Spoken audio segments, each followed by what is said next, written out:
Van Lazarus yn ei fri, ac werth ei gweld yn gwibio.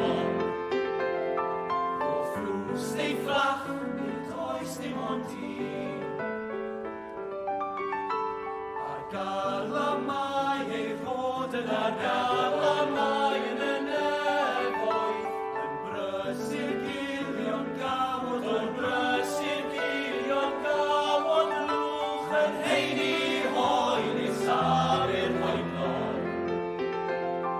Ond eris den o sir yn llwch, tawel a disglaen i'r ddasom, i'r aen y mawredd uwch ben.